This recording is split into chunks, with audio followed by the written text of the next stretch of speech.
Right now it's about week 12 and final season is coming up. And I know for a lot of my juniors, my schoolmates and the freshmen, it's a really stressful period. Probably even more so for the freshmen because this is your first finals in college. So I'm going to be telling you the things that I did that helped me achieve my less than stellar grades in college. Basically things that you should not do when prepping for finals, unless you want to achieve the same grades that I did, which you shouldn't. Well, but if you do want to achieve the same grades as me, I don't know, you can just create a YouTube channel like I did, and instead of studying during the study week, you can make YouTube videos instead.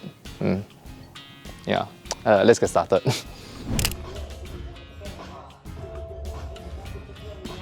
So the first thing you should not do when prepping for finals is mindless studying. What do I mean by mindless studying? So what I used to do when I try to study for finals is that I would make notes and summarize things into bullet points from my lecture notes and actual lectures. But honestly, I wasn't really internalizing any of that content. And I was just trying to get past the lecture to give me the illusion that I actually studied. And Study Quill calls this passive study techniques. And basically, you're not really engaging your mind actively in any sort of meaningful way to really internalize and understand the information that you have just taken in. And what happened to me was that in most cases, when I do practice papers, prepping for finals, I barely referred to the notes that I actually made because they didn't really make much sense to me. And I had to essentially do double the work and go back to the content to actually try and understand it again. Yeah, don't be passive when you're making notes and studying your lecture notes and stuff like that. Always take the time to actually understand the concepts being taught. There are a lot of active study techniques out there, such as active recall, using flip cards, and that's pretty much all I know. And these study techniques would do a lot better in helping you retain the information that you just learned. I'll link some videos down in the video description below on some of these study techniques. If you're studying something like programming, actually try and practice them, I guess. I think it really helps to go back and try and do past programming problems that you might have solved before, just to make sure that you really understood those concepts and mechanics. In summary, don't do mindless studying and actually internalize the information. Number 2 is pulling an all-nighter before the examination. We all know what it's like pulling an all-nighter before the exam. Cramming all of that knowledge we can before the paper the next day or the next morning. Okay, perhaps it might have worked once or twice for me in the past for certain modules. But more often than not, I find myself losing a lot of focus and not really benefiting much from it. For the little knowledge I gained from pulling an all-nighter, I lost a lot more when it comes to understanding and actually comprehending the questions that were on the paper itself. Because the sleep deprivation just messes with my mind, makes me woozy. Trying to cram knowledge overnight at the expense of sleep apparently doesn't help you that much either. So in this video by the sleep expert Matthew Walker, there was an experiment done between two parties to learn a bunch of facts. One group was given 8 hours of sleep and the other group was deprived of that sleep. And what he found out was that there was a huge deficit in the ability of the sleep deprived group to make new memories as compared to the group with sleep. So what happens is the hippocampus, which is the memory inbox of the brain, is good at receiving memory files and holding on to them. For the group with good sleep, there was significant activity in the hippocampus. But for the one without, there was pretty much no significant activity at all. And when we looked at this structure in those people who'd had a full night of sleep here in green, we saw lots of healthy learning-related activity. Yet in those people who were sleep deprived, we actually couldn't find any significant signal whatsoever. It's almost as though sleep deprivation had shut down your memory inbox, and any new incoming files, they were just being bounced. You couldn't effectively commit new experiences to memory.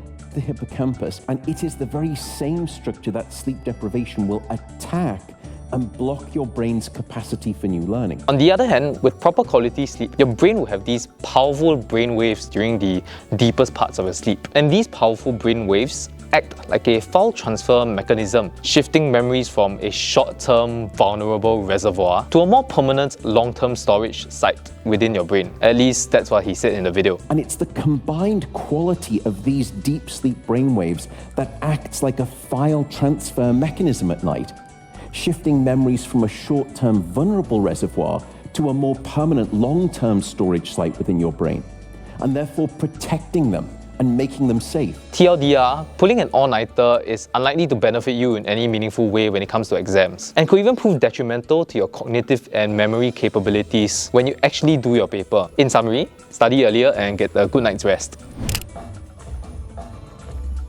Number 3 on how not to prep for your finals is not using your resources. In my 3 years of finals, I studied alone pretty much all the time. Physically, yes, because I am a loner.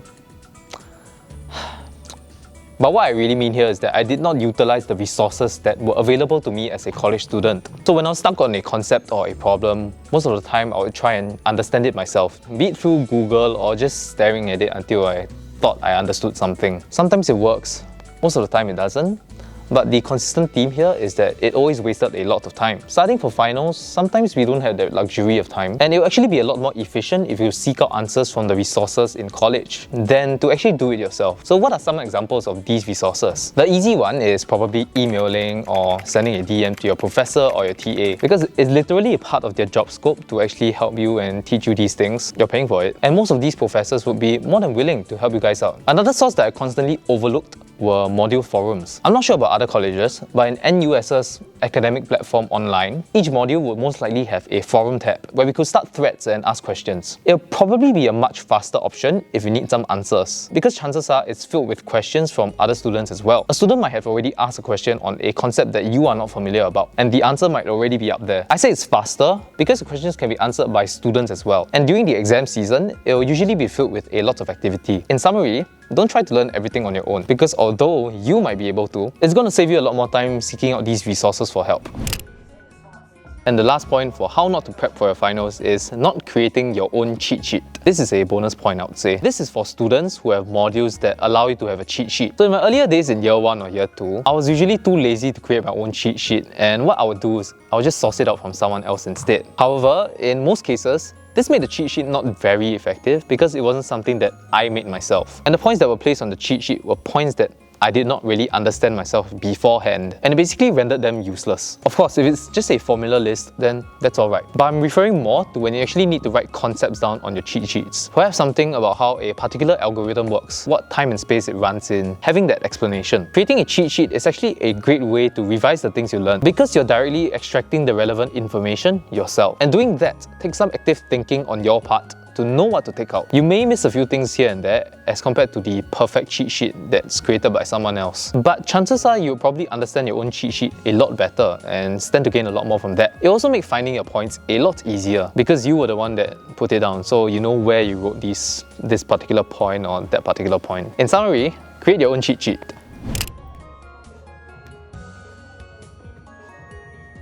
Yeah, these are just some things that I picked up about myself over 3 years worth of doing finals. It's up to you whether you find this useful or not, because I'm not the best person to come to if you're looking for study tips. So I hope you at least learn something from my mistakes. To the freshmen that are taking your finals for the very first time, don't put too much pressure on yourself on how well you will score for the paper or what your eventual grade for the module would be. Focus on the present in making sure that you are prepped as well as you can, so that even if results don't really go your way, you can take solace in knowing that you already did your best. So that's it for the video.